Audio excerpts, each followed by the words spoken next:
I sat alone at that red booth in Applebee's, 32 years old, watching my phone buzz with photos from Madison's surprise birthday celebration that our father threw 3 weeks ago. The contrast cut through me like broken glass. Her party featured a live jazz band, professionally catered lobster tail, and 50 guests raising champagne toasts. My birthday gift from Dad this year, complete radio silence. No phone call, no text message, no acknowledgement whatsoever that I'd survived another year on this planet. As I stared at the lake house listing I'd been secretly bookmarking for months, watching other families celebrate around me, I made a decision that would obliterate my family's carefully constructed facade forever. Tonight, everything was going to change. My phone rang just as I was finishing my mediocre chicken sandwich. Mom's voice came through with that familiar tone of assumption, like my compliance was a given fact of nature. "Terry, sweetheart, we need to talk about Madison's graduation party expenses. Your father thinks we should all chip in to make it extra special." I nearly choked on my Diet Coke. "You want me to pay for another one of her parties? Well, you know how important this milestone is for her. She's finally finishing her master's degree in fine arts. We're thinking about renting that beautiful ballroom at the Marriott, maybe hiring a string quartet." The irony wasn't lost on me. When I graduated with my computer science degree 9 years ago, summa cum laude no less, my celebration consisted of a family dinner at Olive Garden, where Dad spent most of the meal taking business calls. Madison was getting a master's in what exactly pottery abstract painting. I'd lost track of her ever-changing artistic pursuits, all funded by our father's seemingly endless generosity. My mind drifted back to the pattern that had defined my entire existence. At 8 years old, I'd waited all day for Dad to come home for my birthday cake. He'd flown to Chicago for a business meeting that morning, promising he'd be back by dinner time. 9 o'clock came and went. 10 o'clock. Mom finally served me a slice of grocery store cake while I tried not to cry. 2 weeks later, he flew back early from a conference in Denver to watch Madison's piano recital. She was 6. The 16th birthday still stung the worst. Every kid in my high school was getting cars. I'd dropped hints for months, even researching reliable used models in our price range. Instead, I unwrapped a $50 gift card to Barnes & Noble. "You love reading," Dad had said with that dismissive smile. "This is more practical." Madison got a brand new silver BMW convertible for her 15th birthday. An early gift, he'd explained, because she'd shown such responsibility in driver's education class. College graduation felt like a cruel joke in retrospect. There I was, walking across that stage with a near-perfect GPA internship offers from 3 major tech companies, and the distinction of being the youngest student to complete the advanced algorithms course. The family celebration, that Olive Garden dinner, where the breadsticks were the highlight. Madison's high school graduation the following year warranted a 2-week cruise to the Caribbean for 12 extended family members. I wasn't even invited because I'd already started my new job and couldn't take time off. Now I was a senior software engineer at a growing tech startup, pulling in a 6-figure salary that I'd never discussed with my family. They assumed I was just getting by living in my modest 1-bedroom apartment, driving my reliable but unremarkable Honda Civic. What they didn't know was that I'd been saving 40% of every paycheck for the past 5 years. My bank account held $180,000. Jake, my closest friend since college, constantly urged me to confront the family dynamics. Over beers last month, he'd been particularly direct about it. "Terry, you realize this isn't normal, right? The way they treat you versus Madison isn't just favoritism. It's emotional neglect. She needs more support." I'd replied, automatically parroting the family line. "She's artistic sensitive. I've always been more independent." "Independent or ignored," Jake had shot back. "There's a difference between being self-sufficient and being invisible." His words echoed as Mom continued detailing Madison's party plans. Apparently, the graduation celebration needed to accommodate her art school friends, Dad's business associates, and various relatives who wanted to honor her creative achievement. The budget was approaching $15,000. Meanwhile, I'd been secretly researching a three-bedroom lake house 3 hours north in a quiet town called Cedar Falls. The property sat on 2 acres with 200 feet of pristine waterfront. The asking price was $165,000, leaving me $15,000 for moving costs and immediate renovations. I'd driven up there twice to walk through the house with the listing agent, imagining myself drinking morning coffee on that wraparound deck, watching the sunrise paint the water gold. Our father owned 3 successful auto dealerships across the state. Money wasn't the issue for Madison's parties, her downtown loft apartment, or her new Lexus. The issue was priority attention and respect. Somehow my financial independence had become an excuse for emotional abandonment. I was the responsible one who didn't need help, guidance, or acknowledgement. So, what do you think, Terry? Could you contribute maybe $5,000 toward the party? We want to make this really memorable for her. I was about to give my standard agreeable response when my phone buzzed with a group text notification. My father's name appeared at the top, followed by a message clearly meant for the immediate family planning committee. Just spoke with the gallery owner downtown. We can rent the entire space for Madison's birthday party next month for $50,000, worth every penny for our little artist. My stomach dropped. He'd forgotten to remove me from that particular family group chat. They were planning to spend $50,000 on Madison's birthday party. $50,000. The exact amount I'd saved each year through careful budgeting, meal prep, and saying no to every luxury. "Mom, I have to go," I said, my voice surprisingly steady. "But what about your contribution to the graduation party?" "I'll call you back."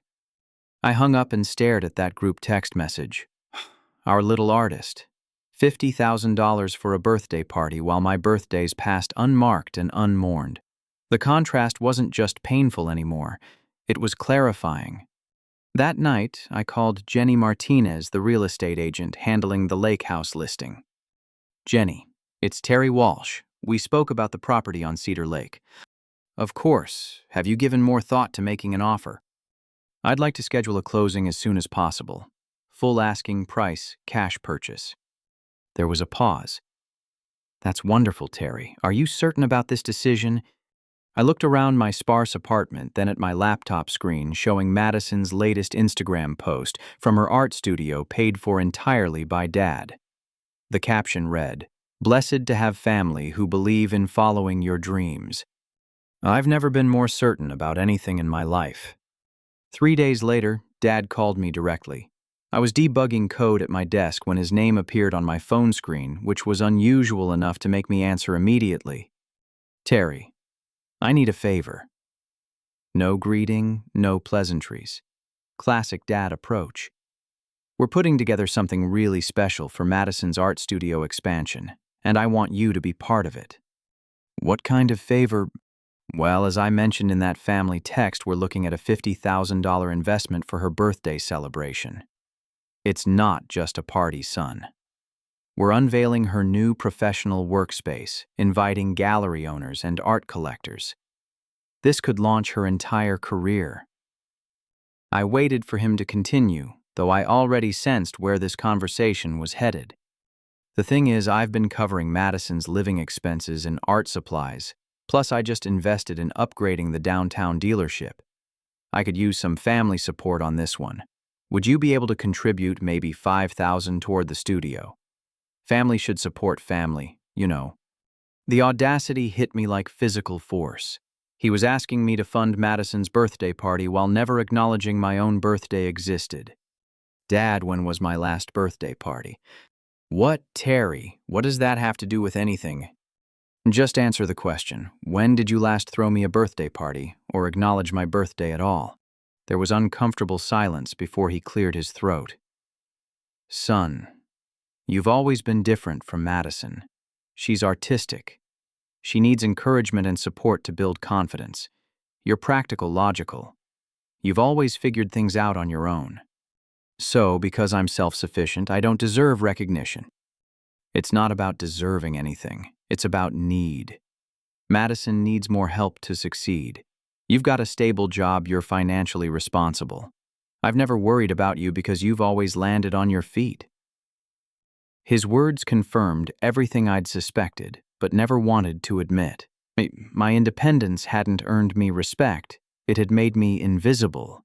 Success had become my punishment. What if I said no to contributing? Terry, I'd be very disappointed. This is your sister we're talking about. She looks up to you. Does she? When's the last time Madison and I had a real conversation? Another pause. Look, I don't have time for this philosophical discussion. Are you going to help your family or not? I need to think about it. Think about what it's $5,000, Terry. You make good money. The dismissive tone was the final straw. I'll get back to you. After hanging up, I immediately called my mother. If anyone would understand the emotional undercurrent of this situation, it would be her. Mom, we need to talk about Madison's party and Dad's expectations. Oh, honey, you spoke with your father. I'm so glad he included you in the planning. Included me in funding it, you mean? Terry, what's wrong? You sound upset. I'm trying to understand why my financial contribution is expected for Madison's celebration when my own birthdays pass without any acknowledgement. Mom's sigh was heavy with years of unspoken family dynamics. Sweetie, Madison is she's more sensitive than you are. She needs more encouragement, more support. You've always been so strong, so capable. We've never had to worry about you the way we worry about her. Being strong doesn't mean being ignored, Mom. We don't ignore you. You're just independent. Madison needs more hands-on parenting. She's 27 years old. She's finding herself creatively. That takes time and support. And I found myself professionally without any support, and that's somehow different. Terry, I don't understand why you're making this about yourself. This is Madison's moment to shine. That evening alone in my apartment, something fundamental shifted inside me. Years of swallowed resentment, dismissed accomplishments, and emotional invisibility came pouring out in a way that scared me with its intensity. I found myself sobbing at my kitchen table, grieving not just the birthdays that were forgotten, but the recognition that never came. The pride that was never expressed. The love that always seemed conditional on my continued independence. Jake came over after my desperate text message and found me in pieces. This is good, man. This breakdown needed to happen. I feel pathetic. You feel human. There's a difference. They want me to pay $5,000 for her party, Jake. $5,000 for someone who doesn't even call me on my birthday. What are you going to do? That's when the idea crystallized with perfect clarity. Instead of giving Madison $5,000 for her party, I was going to spend $165,000 on myself. I was going to buy that lake house, and I was going to make sure everyone knew about it. I'm going to stop being invisible. The next morning, I called Jenny Martinez and scheduled the closing for the following Wednesday. Then I spent hours researching how to make the biggest social media impact possible. I wasn't just buying a house, I was buying my self-respect, and I wanted everyone to witness the purchase. 2 days before the closing, an elegantly designed invitation arrived in my mail. Madison was hosting a pre-birthday celebration planning party at her downtown loft. The invitation requested my presence to help organize logistics for her actual birthday weekend retreat. I was expected to attend and contribute ideas for making her celebration absolutely perfect. They wanted me there to plan her party on the same week I was planning to reclaim my own life. The irony was so perfect it felt like destiny intervening. I RSVP'd, yes. I wanted to be there for this planning party, but not for the reasons they expected. I wanted to see the full scope of what they considered worthy celebration before I showed them what self-advocacy looked like. As I sealed the return envelope, my phone buzzed with another family group text. This time, Dad had remembered to remove me, but Madison had accidentally included me in her forward. Can't wait for everyone to see the studio Dad designed for me, $50,000 well spent. Terry better come through with his contribution, though. We're counting on his $5,000. She was counting on money I'd never agreed to give for a party celebrating achievements I'd never been honored for reaching. The assumption of my compliance was the most insulting part of all. Wednesday couldn't come soon enough. Madison's planning party exceeded even my cynical expectations. Her downtown loft with its exposed brick walls and floor-to-ceiling windows was transformed into what looked like a professional event planning headquarters. Color-coded charts covered every surface detailing everything from catering options to transportation logistics for her weekend birthday retreat. The guest list alone was staggering. Madison had invited 52 people to her 3-day celebration at a luxury resort 2 hours south. Professional photographers would document every moment. A custom balloon artist was designing installations for each phase of the weekend. The catering budget specifically allocated funds for a raw bar premium wine pairings and a 7-layer custom cake designed to match her art pieces. Aunt Sarah, my father's sister, was studying the expense breakdown when I arrived. Goodness, Madison, this budget is approaching $20,000. That's not including Dad's studio unveiling, Madison replied casually.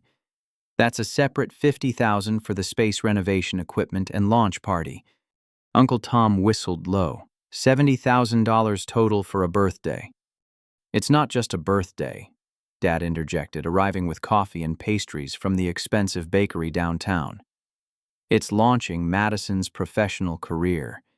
We're inviting gallery owners, art collectors, potential investors. This is business networking disguised as celebration. My cousins Danny and Lisa exchanged glances. Even they seemed uncomfortable with the extravagance, though no one voiced objections directly. Terry, we need you to handle the social media promotion, Madison announced, handing me a thick folder. You understand technology better than anyone here. We want maximum visibility for the studio launch. The folder contained detailed posting schedules, hashtag strategies, and photographer contact information. They wanted me to be their unpaid marketing coordinator while contributing $5,000 to costs I'd never approved. Also, Dad added, we'll need that contribution by Friday so we can finalize the catering numbers. I nodded non-committally while my phone buzzed with a text from Jenny Martinez. Closing confirmed for tomorrow at 2 p.m. Congratulations on your new home, Fumbas. The surreal contrast of planning Madison's celebration while secretly finalizing my own major life decision felt like living in parallel universes. Around me, family members debated flower arrangements and menu selections, while I mentally prepared for the biggest financial decision I'd ever made independently. Terry, you're quiet, Aunt Sarah observed. What do you think about the photographer timeline? I think documentation is important, I replied carefully. Making sure the right moments get captured and shared. Exactly, Madison beamed. I want everyone to see how amazing this weekend is going to be. During a break in planning, I stepped onto Madison's balcony and called Jenny to confirm final details. The conversation felt weightless and terrifying simultaneously. Any last-minute concerns about the property? Jenny asked. None whatsoever. I've never been more confident about a decision. That's wonderful to hear. The location really is special. You're going to love having that lake access. Through the sliding glass door, I could see my family hunched over seating charts, completely absorbed in creating Madison's perfect celebration. None of them had asked about my life, my work, or my plans in the 3 hours I'd been there. Jenny, can I ask you something? Do you have siblings? 2 sisters. Why? Do your parents treat you all equally? There was thoughtful pause. You know they try to, but we're all different people with different needs. My youngest sister gets more financial help because she's struggling. My middle sister gets more emotional support because she's going through a divorce. I get more independence because I'm stable. But the love and respect feels equal, if that makes sense. That makes perfect sense. Terry, are you buying this house to prove something to someone? Her directness surprised me. Maybe. Is that a bad reason? Not if you're also buying it for yourself. Just make sure you're moving towards something, not just away from something. When I returned inside, Madison was explaining her vision for the social media reveal strategy. I want to build suspense throughout the week, then have this massive reveal moment during the studio unveiling. Terry, You'll coordinate the posting schedule to maximize engagement. Speaking of social media, I said carefully, when would be the best time to avoid conflicting with your posts? Why would you have conflicting posts? Madison looked genuinely confused. I might have some personal news to share this week. What kind of news? Dad asked, suddenly interested. Just some life updates, nothing that would overshadow Madison's celebration. Well, obviously wait until after her weekend, Dad instructed. We don't want any distractions from her big moment. Even my hypothetical social media posts were expected to revolve around Madison's schedule. The assumption that my life should pause for her convenience was breathtaking in its casual arrogance. Actually, I said, surprising myself with my calm tone, I think I'll share my news when it feels right for me. Dad's eyebrows raised. Terry, this is your sister's career launch. Can't your personal updates wait a few days? Can her career launch acknowledge that other people have lives too? The room went quiet. Madison stared at me like I'd spoken a foreign language. Terry, what's gotten into you lately? Mom asked. You've been so difficult. I've been honest. There's a difference. Honest about what? Madison demanded. About wanting my own life to matter too. Your life does matter, Aunt Sarah said gently. No one's saying it doesn't. Then why is my social media schedule determined by Madison's party? Why is my $5,000 contribution assumed rather than requested? Why does my presence here matter only in terms of what I can contribute to someone else's celebration? Uncle Tom shifted uncomfortably. Terry has a point about the contribution. That's a significant amount to just expect. It's family support, Dad replied firmly. Terry makes good money. $5,000 is reasonable for something this important. What if I said no? You wouldn't say no, Madison replied confidently. You always come through for family.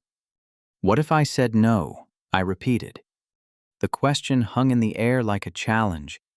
Dad's face darkened with the familiar expression that preceded lectures about responsibility and loyalty. Then I'd be very disappointed in the man I raised. What if disappointment is something I can live with now? I left the planning party early, claiming work obligations. As I walked to my car, my phone buzzed with the closing reminder from my mortgage company. 22 hours until I owned a house my family couldn't dictate control or take credit for. That night, I drafted my social media post with the precision of a military operation. The photo would be me standing on the dock of my new lake house, arms crossed, genuinely smiling. The caption would be simple, birthday gift, self-gift. I scheduled the post for 8 a.m. the next day, exactly when my family would be gathering for their final party preparation meeting. The timing wasn't accidental. If they wanted to treat my life as secondary to Madison's schedule, they were about to learn what happens when the supporting character writes his own storyline. Tomorrow, everything would change. At 7:30 in the morning, my phone exploded with panicked calls from Dad. I was sitting in my Honda Civic outside the real estate office, scheduled to sign papers in 6.5 hours, when his frantic voice shattered the peaceful morning. Terry, we have a crisis. The resort double-booked Madison's party weekend. They're trying to offer us some alternative dates in October, but Madison's heart is set on this weekend. I need you to use your connections in the tech industry. Didn't you mention someone who knows event planners? I'd never mentioned knowing event planners, but Dad's desperation was creating imaginary solutions. Can't you handle this yourself? I asked, surprising both of us with my directness. Handle it myself. Terry, this is your sister's career launch. The gallery owners are expecting this weekend. The photographer is booked. The caterers are already prepping. We can't just reschedule everything. I'm sure you'll figure something out. There was stunned silence. What did you just say to me? I said I'm sure you'll figure something out. You're resourceful. You've built a successful business. You can solve this problem. This is your family we're talking about. Family comes first, Terry, always. Interesting perspective, Dad. Does family coming first apply to everyone, or just when Madison needs something? What the hell is wrong with you lately? This attitude, this selfishness, it's not like you. Maybe this is exactly like me and you just never bothered to notice. I hung up before he could respond. My hands were shaking, but not from fear. For the first time in my adult life, I'd refused a family demand without apologizing, explaining, or offering alternative help. The real estate office was a modest building with worn carpets and fluorescent lighting that buzzed slightly. Jenny Martinez greeted me with coffee and a warm smile that felt more genuine than anything I'd experienced at Madison's planning party. "Big day, Terry. How are you feeling?" Terrified and exhilarated. That's exactly how you should feel when you're doing something brave. Jenny walked me through each document with patience and clarity. The mortgage paperwork, the title transfer, the homeowner's insurance verification. Each signature felt like a small act of rebellion against 32 years of being the family afterthought. The property inspection was clean, Jenny reported. Minor updates needed, but nothing structural. The dock is solid. The septic system is recent and the heating system was just serviced. What about neighbors? Bill and Carol Henderson own the property to your left. Retired teachers very friendly. The lot to your right is vacant, so you'll have plenty of privacy. The neighborhood is quiet, mostly weekend homes and retirees. My phone rang continuously during the signing process. Mom called 4 times, Madison called twice, and I received a group text from Aunt Sarah asking if I could recommend alternative venues. Each interruption felt like a test of my resolve. "Popular guy," Jenny observed after my phone buzzed for the 8th time in an hour. "Family crisis, apparently. Anything you need to handle, sue." "Nope, they'll figure it out." The confidence in my own voice surprised me. When had I become someone who could say no to family emergencies without guilt consuming me? By 11 o'clock, we'd completed every required signature. Jenny handed me a set of keys attached to a small wooden keychain shaped like a fish. "Congratulations, Terry. You now own 3 bedrooms, 2 bathrooms, and 200 feet of the most beautiful lake frontage in the county." Holding those keys felt like holding my own autonomy for the first time. I'd purchased this property with money I'd earned and saved without anyone's help, approval, or acknowledgement. No family member could take credit for this achievement or minimize its importance. "Can I drive over there now?" "It's your house. You can do whatever you want." The drive to Cedar Falls took 45 minutes through rolling hills and farmland that gradually gave way to forest. My phone continued buzzing with increasingly frantic family messages, but I'd turned the sound off. Whatever crisis they were manufacturing around Madison's party would have to exist without my participation. The lake house looked different knowing I owned it. The wraparound porch, the stone chimney, the mature oak trees framing the property. All of it felt simultaneously foreign and familiar. I walked through each room, slowly imagining furniture arrangements and weekend routines that would be entirely my own choice. The master bedroom faced east toward the lake. I could wake up to sunrise over water instead of traffic noise from my apartment complex. The kitchen was small but functional, with windows above the sink offering constant water views. The living room had a stone fireplace that would be perfect for winter evenings. But it was the dock that captured my heart completely. 20 feet of weathered wood extending into clear, calm water, surrounded by undeveloped shoreline. I sat on the edge with my feet dangling over the side, watching a family of ducks navigate between fallen logs. This was peace. This was what I'd been saving for without fully realizing it. My phone buzzed with a text from cousin Danny. "Found a yacht club that can accommodate Madison's party. 3 times the cost of the original venue, but Dad says it's worth it for the prestige." 3 times the cost. I did quick math in my head. If the original venue was $15,000, the yacht club would cost $45,000 for a birthday party. Madison was getting a $45,000 birthday party while I'd never received a birthday call. The contrast was so absurd it became liberating. I was no longer trying to understand the logic of my family's priorities. I was choosing to create my own. As the afternoon sun warmed my shoulders, I positioned my phone to capture the perfect photo. Me sitting on my dock lake, spreading behind me, genuine contentment on my face for the first time in years. The image looked exactly like what it was, a man who'd chosen himself. I uploaded the photo to every social media platform scheduled for 8 a.m. the following morning. The caption read simply, "Birthday gift, self-gift." Tomorrow morning, while my family gathered to finalize details for Madison's $45,000 yacht club celebration, they would discover that the son and brother they'd taken for granted had just made the biggest declaration of independence in family history. I stayed at the lake house until sunset, already planning how I'd spend my first weekend as a homeowner. By the time I drove back to my apartment, 17 missed calls from various family members awaited me. I deleted each voicemail without listening. Whatever they had to say could wait until after my social media post went live. After 32 years of putting their needs first, they could wait 12 hours for my attention. Tonight, I was going to sleep better than I had in months. My alarm went off at 7:30 a.m., but I was already awake, staring at my phone with a mixture of anticipation and terror. In 30 minutes, my carefully crafted post would go live, and there would be no taking it back. At exactly 8 o'clock, I watched my lake house photo appear across my social media feeds. The image was everything I'd hoped, peaceful, confident, and undeniably real.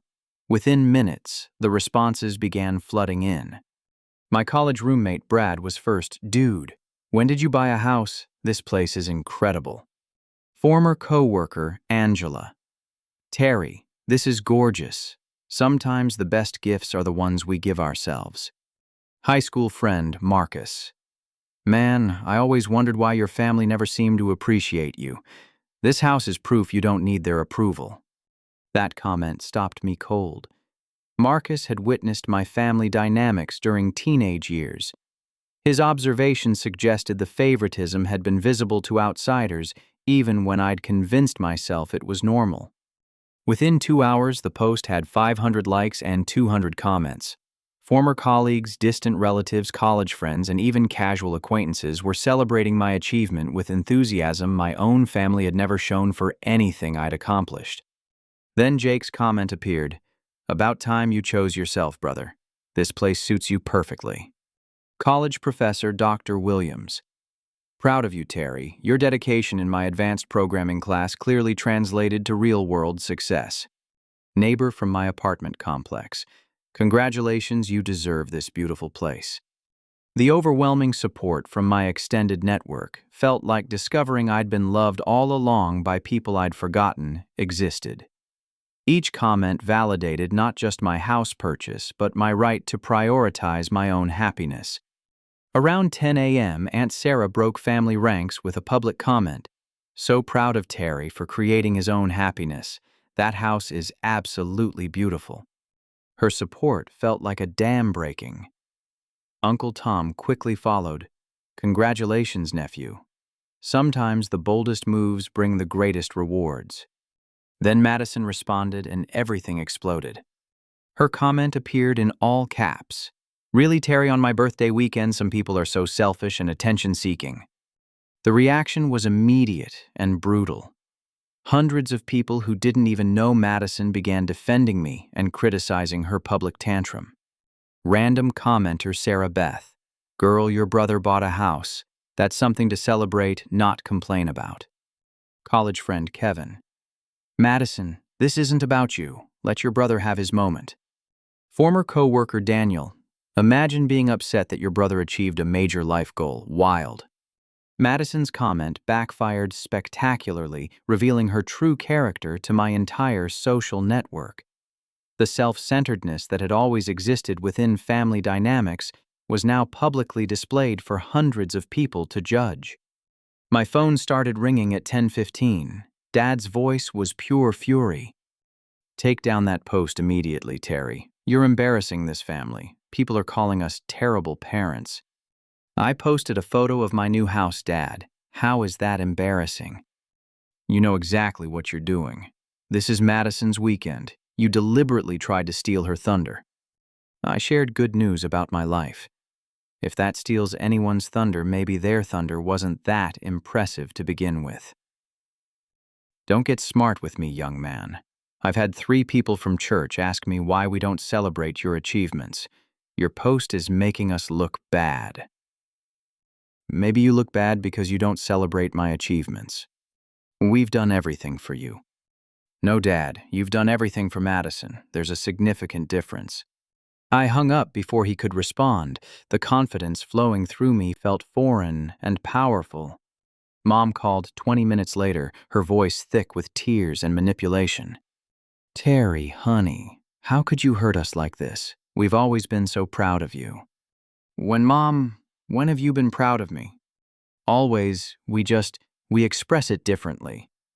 By forgetting my birthday every year. Your birthday isn't forgotten. We just don't make a big production because you've never seemed to want that. I've never seemed to want acknowledgement on the day I was born. You know what I mean. You're not as social as Madison. You prefer quiet celebrations. I prefer existing celebrations, Mom, any celebration. We're not perfect parents, Terry, but we love you. Love isn't just a feeling, Mom, it's actions. It's remembering. It's showing up. We show up for you. Give me one example in the past 5 years when you showed up for me the way you show up for Madison. Silence stretched between us before she whispered, You're breaking my heart. You broke mine first. The difference is I'm fixing it. By noon, my post had reached 2,000 likes and was being shared beyond my immediate network. Local news reporter Jennifer Walsh shared it with the caption, Sometimes the best birthday gift is the one you give yourself. Congratulations to this young man for choosing his own happiness. The story was spreading beyond family embarrassment into genuine social media celebration. People were using my post to share their own stories of family favoritism, overlooked achievements, and the courage to choose self-respect. Then Madison posted her response. She uploaded a glamorous photo from the yacht club surrounded by family members and friends, holding a champagne glass with perfectly manicured nails. The caption read, Surrounded by family who truly love and support me. Some people will never understand what that feels like. The post was a direct attack on me, publicly suggesting I was unloved and unsupported, but it backfired even more dramatically than her comment had. Madison's post received 23 likes compared to my 2,000. The comments were overwhelmingly critical. Anonymous user, this is a really ugly way to respond to your brother's success. Family friend Patricia, Madison, this makes you look petty and jealous. Cousin Lisa, girl, delete this. You're embarrassing yourself. The public humiliation was complete.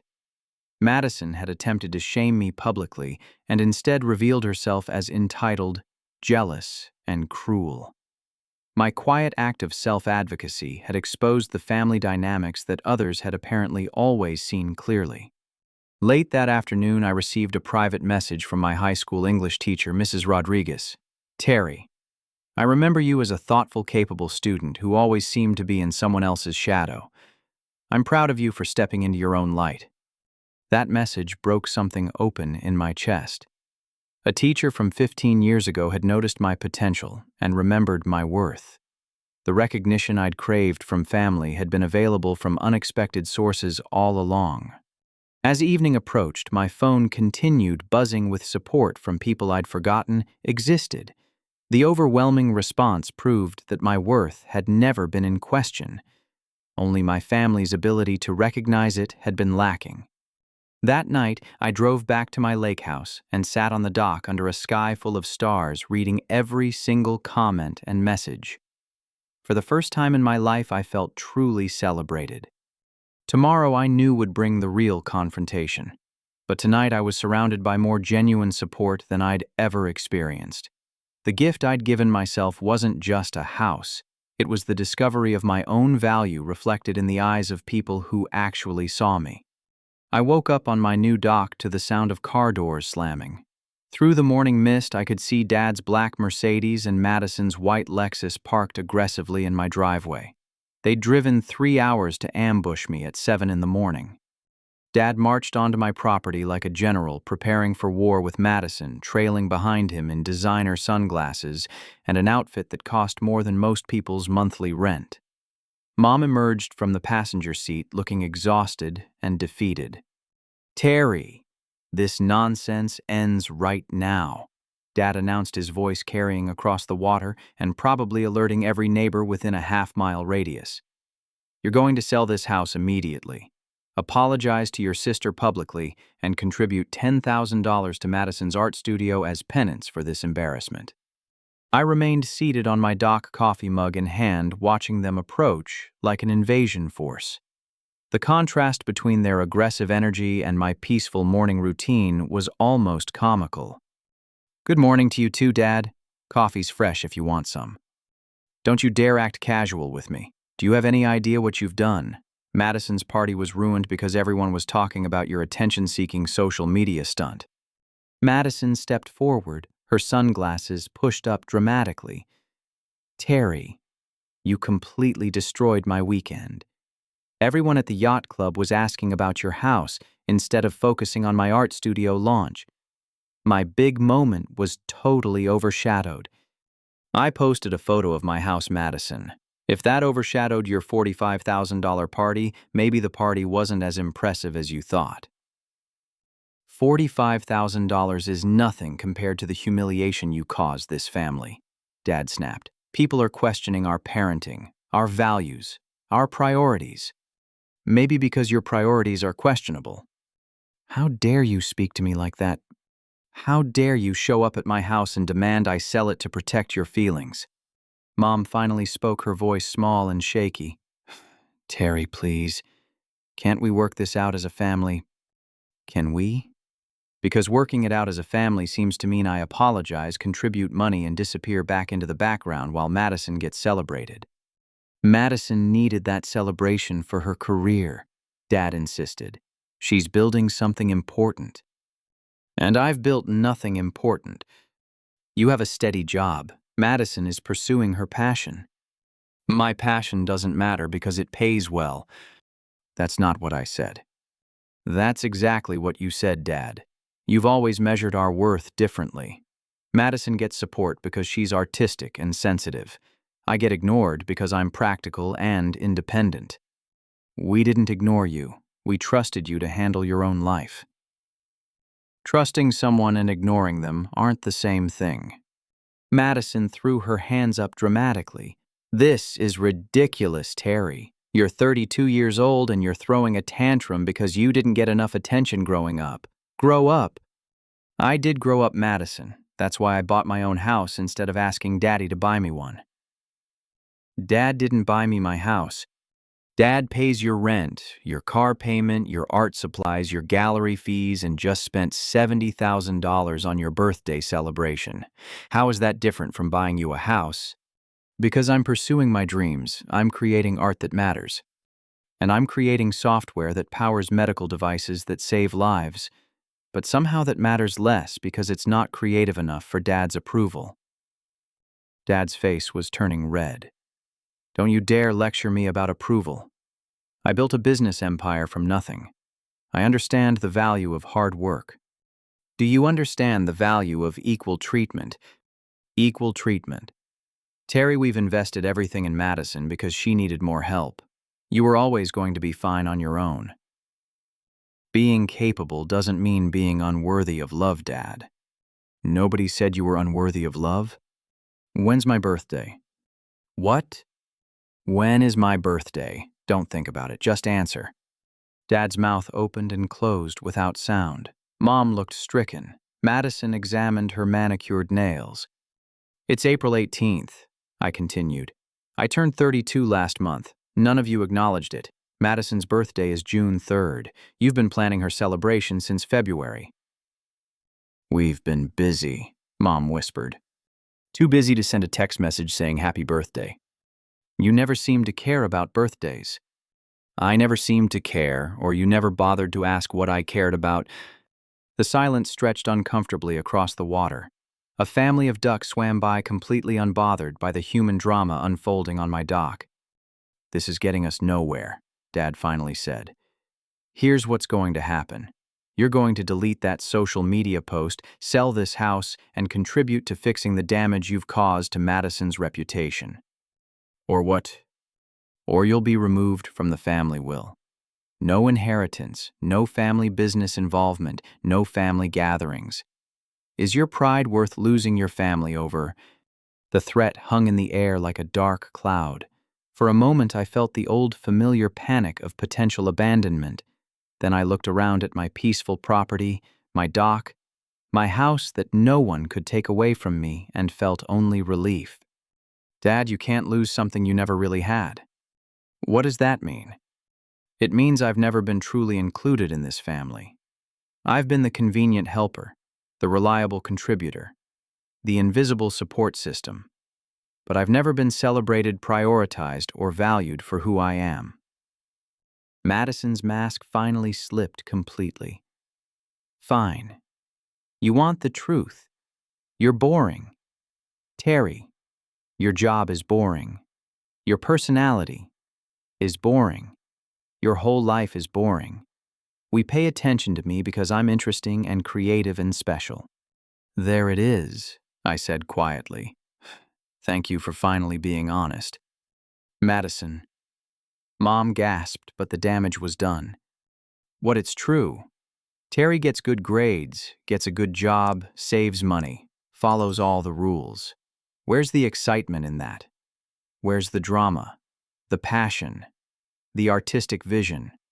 Where's the accomplishment in spending other people's money to fund your artistic vision? Madison. I'm creating beauty in the world. And I'm creating technology that helps doctors monitor premature babies in intensive care units. But somehow, that's less valuable than your pottery. Dad stepped forward aggressively. Enough, Madison. Apologize to your brother right now. For what? For telling the truth? Madison. No, I'm tired of pretending we're all equal when we're not. Some people are special and some people are just ordinary. The word ordinary hit me like a physical blow, but not in the way Madison intended.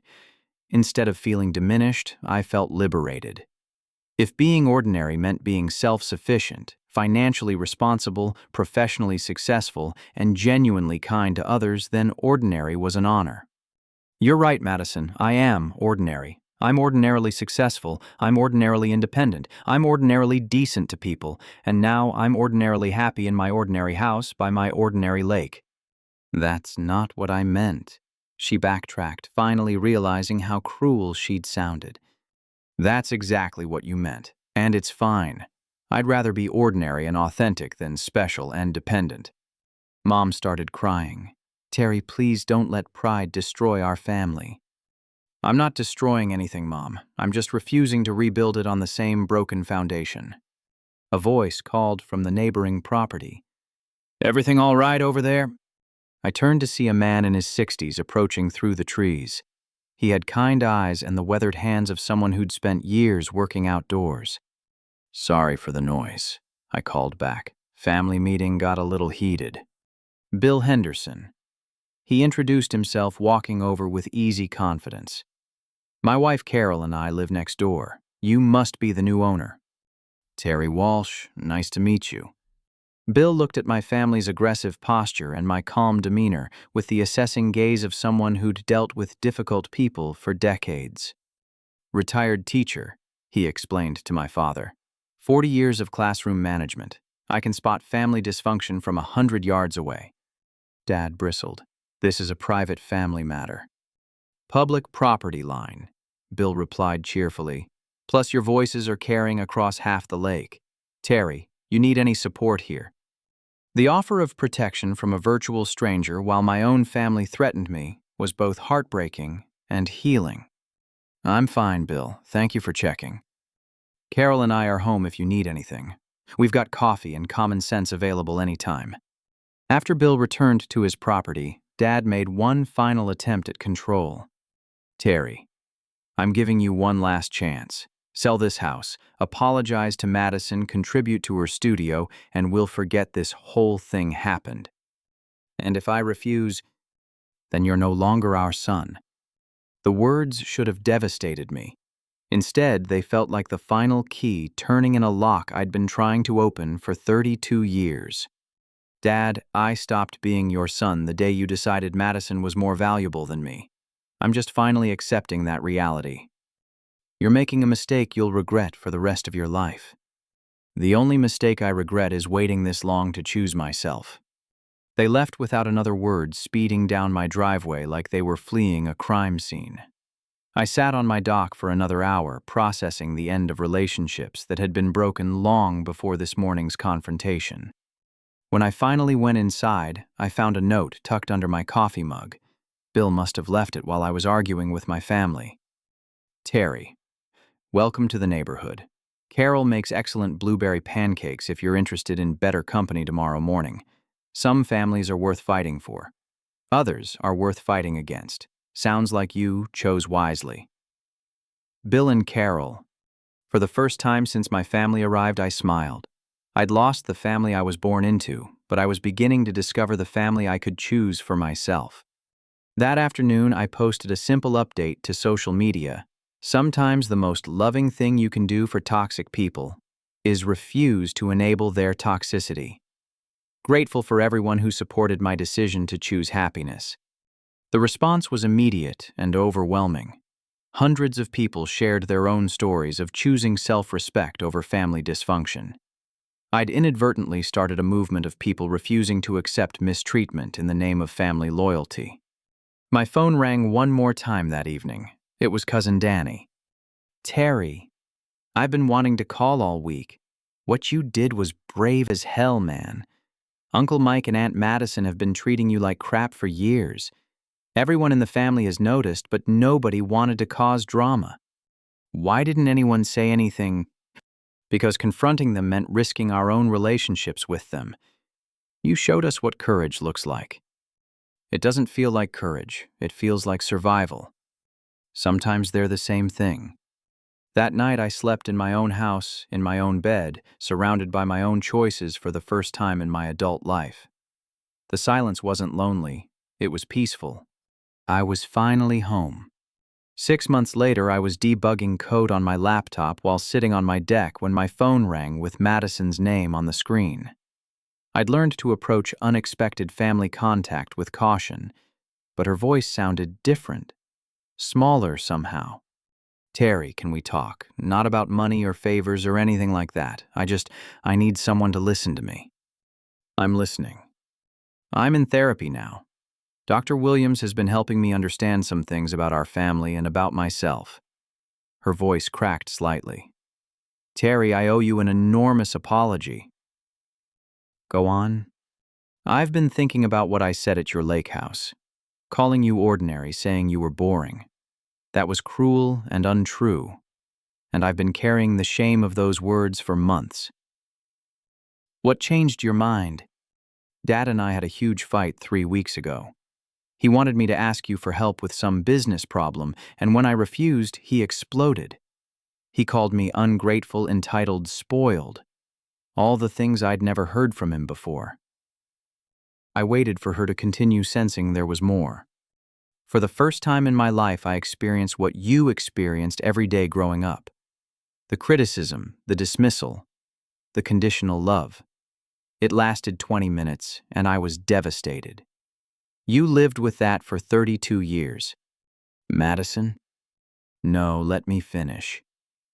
Dr. Williams helped me realize that my entire identity was built on being Dad's favorite, on being special and different and worthy of extra attention. I never learned how to handle disappointment or criticism because I never had to. You did me no favors by protecting me from reality. Her words carried genuine remorse and self-awareness that I'd never heard from her before. I called Dad boring when you questioned our family dynamics. I called you selfish when you bought your own house. But you know what's boring and selfish. Being 27 years old and having no idea how to support yourself financially or emotionally. Madison, you don't have to. Yes, I do. Terry, you were never ordinary. You were extraordinary in ways I was too entitled to recognize. You put yourself through college, built a successful career, saved money, made responsible decisions, and maintained your integrity even when we treated you terribly. That's not ordinary, that's exceptional. See, what's happening with Dad? We're barely speaking. When I started paying my own rent and working full-time at the gallery, he lost interest in me. Turns out his love was tied to my dependence on him. Who I am as an independent person apparently isn't very interesting to him. I'm sorry you're going through that. Don't be sorry for me. Be proud of yourself for refusing to accept that treatment for as long as you did. I looked out at the lake where a great blue heron was fishing near my dock. The wildlife had become familiar friends over these months of peaceful mornings. Madison, I've built a pretty good life here. I work remotely. I've got great neighbors. I've met someone special. Tell me about her. Her name is Sarah. She's a veterinarian in town. We met at a community cleanup day by the lake. She's independent, funny, completely unimpressed by family drama. Does she know about our family situation? She knows I chose distance from toxic relationships. She respects that decision without needing all the details. I'm happy for you, Terry. Genuinely happy. My lake house had indeed become a sanctuary.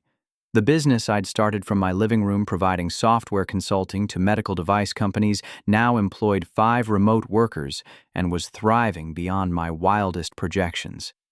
The combination of lower cost of living and increased focus had accelerated my professional growth exponentially. Madison, can I ask you something? Anything. Are you happy? Really happy, not just Instagram happy. I'm learning what real happiness feels like. It's harder work than I expected, but it feels more solid than the artificial happiness Dad provided. I'm proud of small things now, like paying my electric bill on time, or completing a challenging art piece without anyone's financial help. That sounds like genuine growth. Dr. Williams says I'm developing my own identity separate from family roles. It's scary and exciting. I'm proud of you for doing that work. Terry, would it be okay if I visited sometime? I'd like to see your house, meet Sarah, maybe help you with some yard work or cooking. Not as the spoiled princess expecting to be entertained, but as your sister who wants to contribute to your life instead of just taking from it. The offer surprised me with its thoughtfulness. I'd like that. Sarah and I are planning a barbecue next weekend for some neighbors. You're welcome to join if you want to experience normal family interaction. I would love that. After we hung up, I walked down to my dock where Sarah was reading a veterinary journal. She'd become a regular presence in my life, splitting time between her clinic in town and peaceful evenings at my place. Our relationship had developed naturally built on shared values and mutual respect, rather than family expectations or social pressure. Good conversation, she asked, making room for me on the bench I'd built facing the water. Madison wants to visit. She's been in therapy, apparently making some real changes. How do you feel about that? Cautiously optimistic. People can change if they're willing to do the work. What about your parents? Mom calls occasionally. She started standing up to Dad, more insisting on family therapy. Dad's business has suffered some since word got around about how he treats his family. Turns out character matters in small communities. Any regrets about buying this place? I looked around at the property that had transformed from an escape plan into a genuine home. The guest bedroom where friends stayed for weekend visits. The office where I ran my growing business. The kitchen where Sarah and I cooked together most evenings. The dock where I'd learned what peace felt like. The only regret I have is waiting so long to choose myself. Bill and Carol Henderson waved from their deck next door. They'd become surrogate parents in many ways, offering wisdom and support without strings attached. Bill helped me with home improvement projects while sharing stories from his teaching career. Carol included me in her book club and taught me to garden. Their love felt effortless and unconditional in ways I'd never experienced. Terry, Sarah said, taking my hand. I've been thinking about something. What's that? I've never seen someone transform the way you have these past 6 months. When we first met, you were polite and friendly, but kind of careful, guarded. Now you're confident, generous, genuinely happy. It's beautiful to witness. I finally learned the difference between being strong and being invisible. What's the difference? Being strong means maintaining your values under pressure. Being invisible means disappearing to avoid conflict. I spent 32 years being invisible and calling it strength. And now I'm visible, present, unapologetically myself. That evening, as Sarah headed home to tend to an emergency at her clinic, I sat on my deck reviewing the monthly financials for my consulting business. Revenue had increased 30% since I'd started working from the lake house. Removing toxic stress had improved my creativity focus and professional relationships. My phone buzzed with a text from Jake. 6 months since you bought your Freedom House. How's life treating you? I typed back, like I finally matter. Because you finally believe you do. Exactly. The next morning I woke before sunrise and walked to the end of my dock to watch the sun paint the water gold. This morning ritual had become sacred time for reflection and gratitude.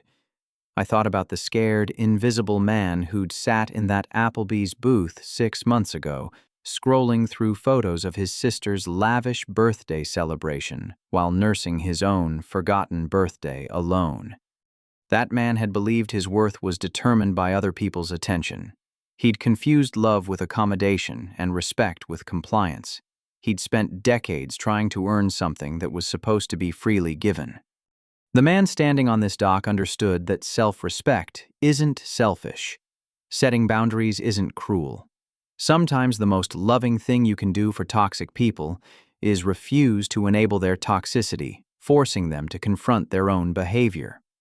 Madison's upcoming visit would be a test of our family's ability to relate as equals rather than roles. Mom's therapy progress suggested hope for rebuilding their relationship on healthier foundations. Dad's struggle with the consequences of his favoritism might eventually lead to genuine change, though I no longer needed his approval to feel whole.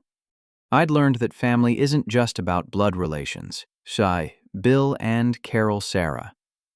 My growing network of friends and clients, the broader community I'd joined through volunteer work, all of these relationships felt more nurturing and authentic than anything I'd experienced in my biological family. My phone rang with an unknown local number. Terry Walsh. Speaking. This is Jennifer Martinez from Channel 8 News. We're doing a follow-up story about your viral social media post from earlier this year. We've had dozens of viewers reach out sharing similar stories of family favoritism and finding the courage to choose self-respect. Would you be willing to share how your life has changed? What kind of story? An inspiring piece about people who chose their mental health and happiness over toxic family dynamics. Your lake house purchase has apparently inspired others to make similar bold moves toward independence. I considered the offer carefully. Sharing my story publicly had accidentally created a movement of people choosing self-advocacy over enabling dysfunction. If my experience could help others recognize their worth, the vulnerability felt worthwhile. I'd be happy to share my story. Wonderful. How about we film here at your lake house? The setting seems perfect for a story about finding peace. After scheduling the interview, I called Sarah to share the news. I'm proud of you, she said simply. 6 months ago, you would have declined that interview to avoid family conflict. 6 months ago, I was still hoping for their approval. And now I know approval from people who don't respect me isn't worth having. The interview aired the following week with the title, Finding Home: How One Man's Birthday, Gift to Himself Inspired Others to Choose Self-Respect. The response was overwhelming. Hundreds of people shared their own stories of family dysfunction, overlooked achievements, and the courage to demand better treatment. I started receiving emails from viewers describing their own decisions to prioritize self-worth over family peace. Adult children setting boundaries with narcissistic parents. Siblings refusing to enable entitled family members. People of all ages choosing authentic relationships over obligatory ones. The movement had become larger than my individual story, representing a cultural shift toward recognizing that family relationships require the same respect and reciprocity as any healthy relationship. Madison visited 3 weeks later, driving up in a modest used car she'd purchased herself. She helped Sarah and me prepare dinner for our neighborhood barbecue, contributing genuine effort without expecting special treatment or accommodation. During the evening, I watched her interact naturally with my chosen family, Bill and Carol Sarah, my business partner Emma, who'd driven up from the city. Madison listened more than she spoke, asked thoughtful questions, and offered help without being asked. After dinner, we sat on my dock watching fireflies dance over the water. Terry, can I tell you something? Of course. This is the first time in my adult life that I've attended a family gathering where I wasn't the center of attention, and I actually had a better time because of it. Why do you think that is? Because I got to focus on other people instead of managing my own performance. I got to learn about Sarah's veterinary work, hear Bill's teaching stories, understand Emma's business challenges. When you're not constantly performing being special, you can actually connect with people. That's a profound realization.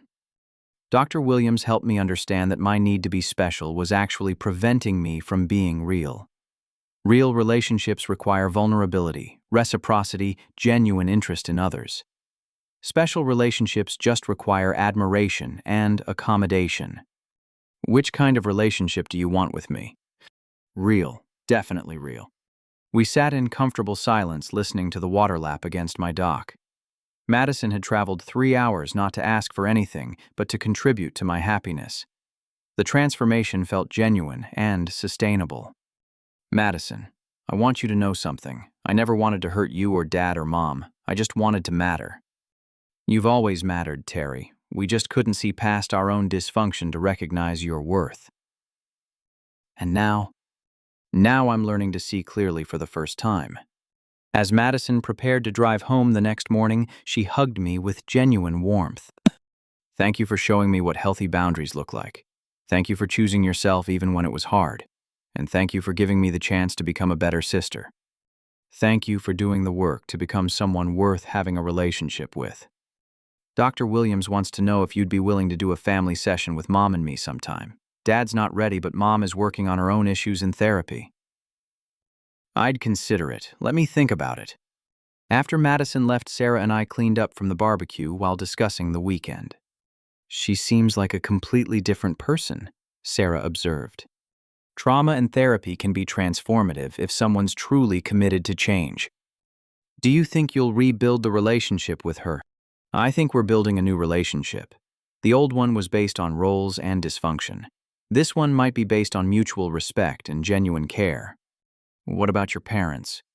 Time will tell. Change is possible at any age, but it requires genuine commitment to growth rather than just wanting things to go back to how they were. What do you need from any future relationship with them?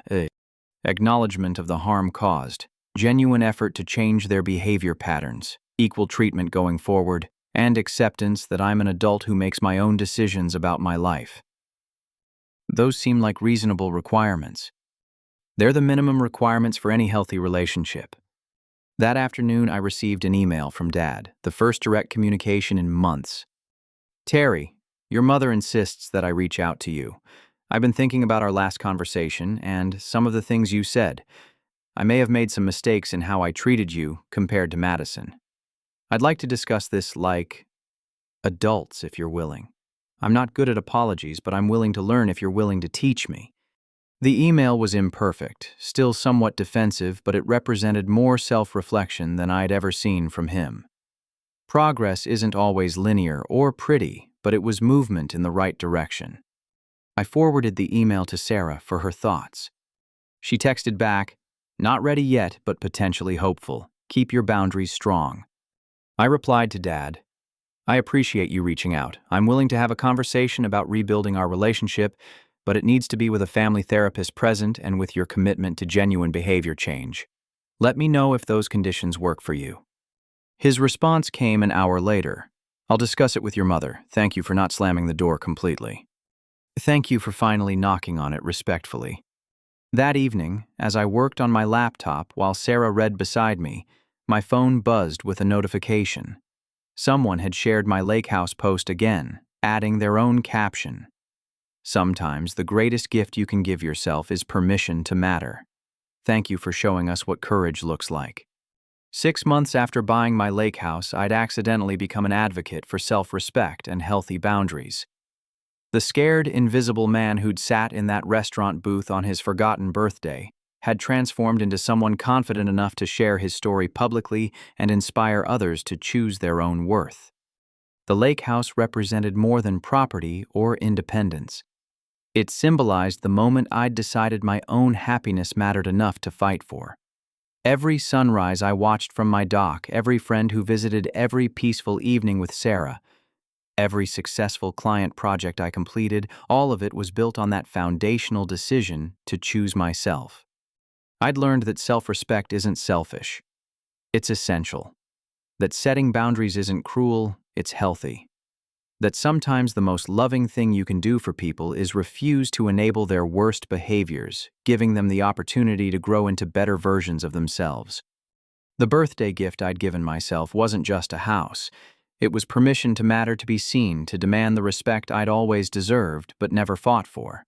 Some gifts are worth waiting 32 years to unwrap. I asked you a question at the beginning of this story about forgotten birthdays and family favoritism. Now I want to ask you something different. When was the last time you chose yourself over keeping peace with people who don't respect you? When did you last set a boundary that felt scary but necessary? Have you ever had to choose between being invisible and being authentic? Your story matters just as much as mine. Sometimes the bravest thing we can do is refuse to accept less than we deserve, even from people who are supposed to love us unconditionally. If this story resonated with you, please like this video and share it with someone who might need permission to choose their own happiness. Subscribe for more stories about finding courage in difficult relationships, and comment below with your own experiences of choosing self-respect over family dysfunction. Thank you for listening to my story, and remember, you don't have to earn love from people who should give it freely. Sometimes the best gift you can give yourself is the courage to be authentically, unapologetically you. Until next time, choose yourself boldly and love yourself bravely.